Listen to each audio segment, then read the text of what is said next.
You've done everything right. You've saved. You planned. You worked hard for decades, and now the finish line is right in front of you. But instead of crossing it, you keep finding reasons to wait. It starts with a conversion that always goes the same way. Someone sits across from me, smart, successful, financially ready, and they say something like, I know the numbers work. I know I can afford it, but I just can't do it. And then they pause because they don't know how to explain what's actually holding them back. After 28 years of having this exact conversation, I can tell you that what's keeping most people at their desks falls into two categories: financial reasons and psychological reasons. And once you understand which one is really driving your fear, everything starts to shift. Some of the psychological reasons that hold people back from retirement include the fear of the unknown, worried about being bored in retirement, fear of making a mistake that you can't reverse. And some of the financial reasons are worried about not having saved enough. Where will my next paycheck come from? Worried about large healthcare expenses. All of these are different psychological and financial reasons that prevent people from retiring, and we're going to explore all of them right now.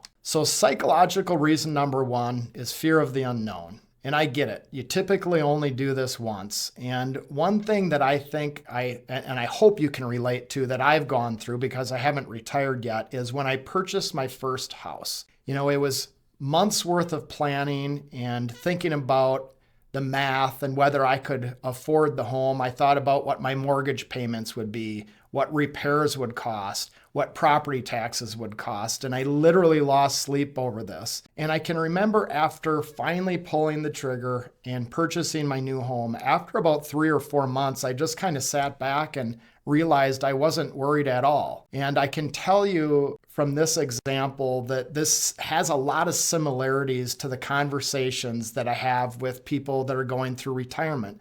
There's tons of fear and anticipation, followed by after they retire for 3 or 4 months and realize they're just getting paychecks from other locations and they did the planning. A lot of people sit back and wonder, what was I worried about? And the conversations I have pre-retirement are usually filled with a lot of stress and questions, and post-retirement, it's usually, gosh, why didn't I do this sooner? Psychological reason number two that prevents people from retiring is worried about being bored in retirement. If there is one quote that I've heard more times from more clients than anything else after they have retired, it's, I don't know how I found time to work. I should literally have this posted on my wall. I've heard it so many times. And now it's not to say I haven't heard people go back to work. I have heard of people going back to work, but I find that the people that tend to go back to work and blame it on being bored is usually a coping mechanism because they didn't save enough money for retirement. For my clients who have saved enough money for their retirement, I rarely ever find people decide to go back to work full time.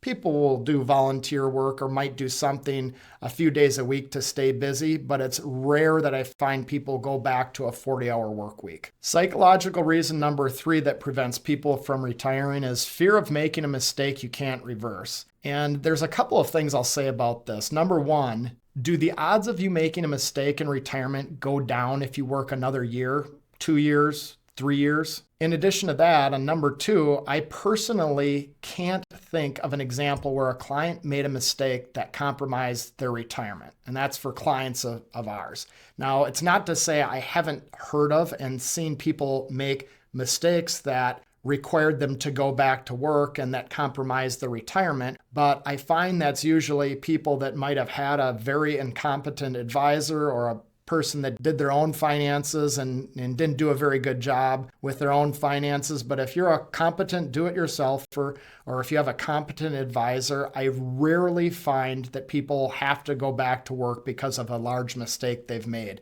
If you put the time in up front and do the planning up front, I feel that this fear is very overblown. So now that we've talked about some of the psychological reasons that prevent people from retiring, let's talk a little bit about the financial reasons. Number one, do I have enough money to retire? And there's a few real popular strategies that I find people will use to answer this question. One is to simply have an income projection done with a retirement planning software. Essentially, this requires estimating what you need for income and seeing if your desired income can be sustained from your various income sources and with distributions from your nest egg. A second strategy is using the 4% rule. This essentially requires adding up your total nest egg and multiplying it by 4%, which gives the amount you can withdraw. Next, you add this amount to your other income sources, which could include Social Security, pension income, and any other income streams that you may have. And if the collective total of all these income sources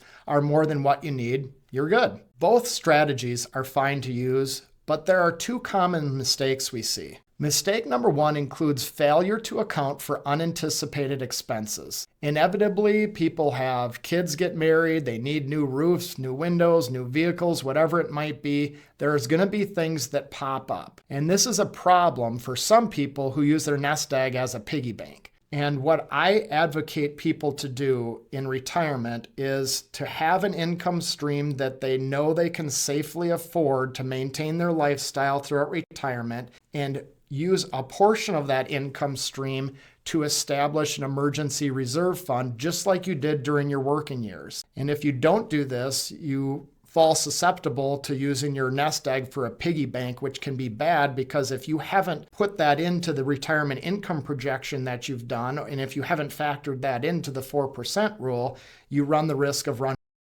Mistake number two is overestimating what is needed in retirement. So several years ago, I wrote an article for the Journal of Financial Planning, and I did a redo of that article for Forbes Finance Council a few years back. And the catalyst of the research article I did was we kept on watching our retired clients throughout the retirement spend quite a bit less as their age increased. And I thought, gosh, I wonder if there's any science behind my observations, and it turns out there is. The Bureau of Labor Statistics every year does a consumer expenditure survey which confirmed what I was seeing in real life. So that helped me understand that people tend to spend less as their age increases throughout retirement, but I couldn't definitively tell through more scientific studies if they were spending less because they didn't have any money to spend because they've drained their retirement accounts, or were they just spending less because human nature dictates that you spend less as your age increases. And so subsequent to those articles, I found the National Bureau of Economic Research did a study and found that older retirees are more comfortable with their finances than those that are nearing retirement. So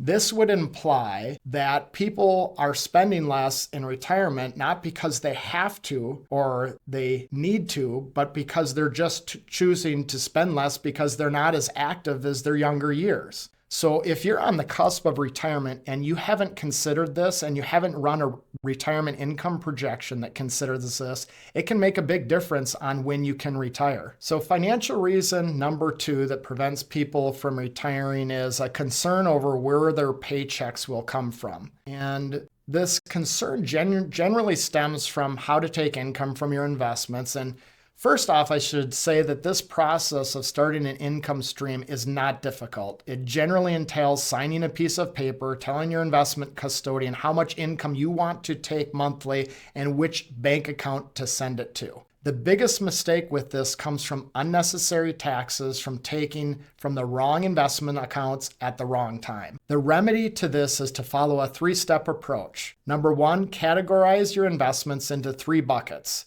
tax-deferred, tax-free, and non-qualified. The tax-deferred bucket would include things like IRAs and 401ks, where when you withdraw money from those accounts in retirement for qualified reasons, all of that money is going to be subject to taxes. The tax-free bucket is what would be considered a Roth IRA or a Roth 401k, where when you take money out of that bucket for qualified reasons in retirement, there are no taxes. It grows tax-free and can be withdrawn tax-free for qualified reasons. And then the third bucket is what we call the non-qualified bucket. The non-qualified bucket is a fancy term for essentially meaning not in a retirement account. So usually you can tell what the non-qualified, if you have investments in the non-qualified bucket rather, if you get a 1099 every year. Once you've categorized your investments into the 3 buckets that I just mentioned, I would suggest creating a tentative 10-year income plan. You're going to want to think about things like health insurance before age 65, IRMA costs at age 65 and beyond, required minimum distributions starting at 73 years old or depending on your date of birth up to 75 years old. You have to consider, will Roth conversions save you more in taxes over the long term, and when should you start doing these if it makes sense?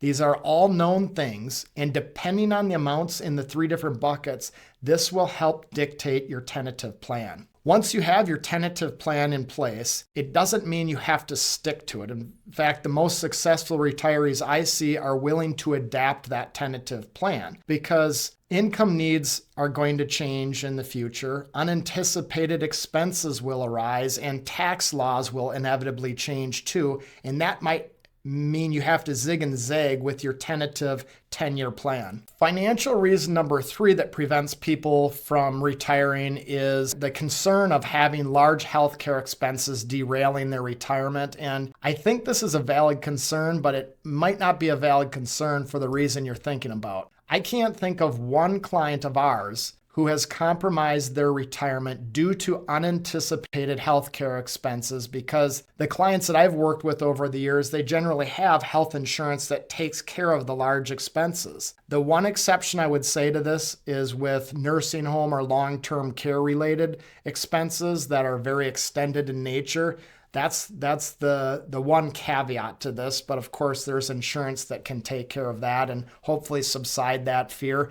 But to be fair, depending on your net worth, that might not make any sense. You might not have to worry about that derailing your retirement, depending on the size of your net worth. The one healthcare expense that can derail retirement is Affordable Care Act insurance or a state-sponsored version of Affordable Care Act insurance. This is a common solution for people who need health insurance following the time they retire until they hit Medicare age at 65. So if you retire from an employer that doesn't have a retiree health insurance program, good chance it might make sense to look at Affordable Care Act insurance or a state-sponsored version of this. In some locations, including my hometown here in Wisconsin, we have clients all over the United States, but our headquarters is here in Eau Claire, Wisconsin, and this can cost people in our location up to $40,000 per year. But it doesn't have to be that bad, and many people make a mistake when planning for this, but the cost of this Affordable Care Act insurance in all the states around the country are dependent on your modified adjusted gross income. So modified adjusted gross income includes things like any wages, salary, or pay that you have. Social Security income is counted, pension income is accounted for, IRA distributions, municipal bond interest even counts in modified adjusted gross income. And more important than what counts is what doesn't count.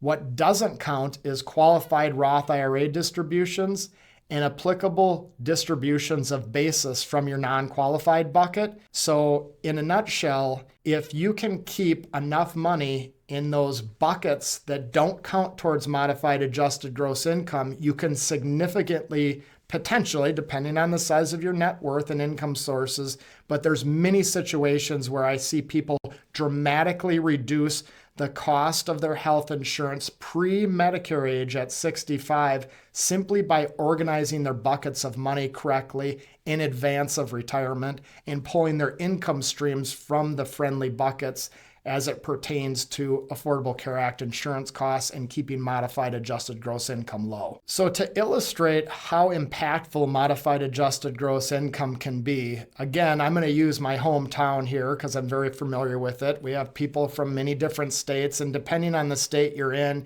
you might have higher costs than this for Affordable Care Act insurance or lower costs than what I'm about to share. But if you have in Eau Claire County for 2026, if you have $84,600 of modified adjusted gross income, your premium is a little over $8,400. If you go $1 over that amount for modified adjusted gross income, your premium literally increases by close to $32,000 a year. So obviously this is a deal breaker for many people, but even if your income needs are significantly higher than $84,600, it doesn't mean that that's all going to count towards modified adjusted gross income.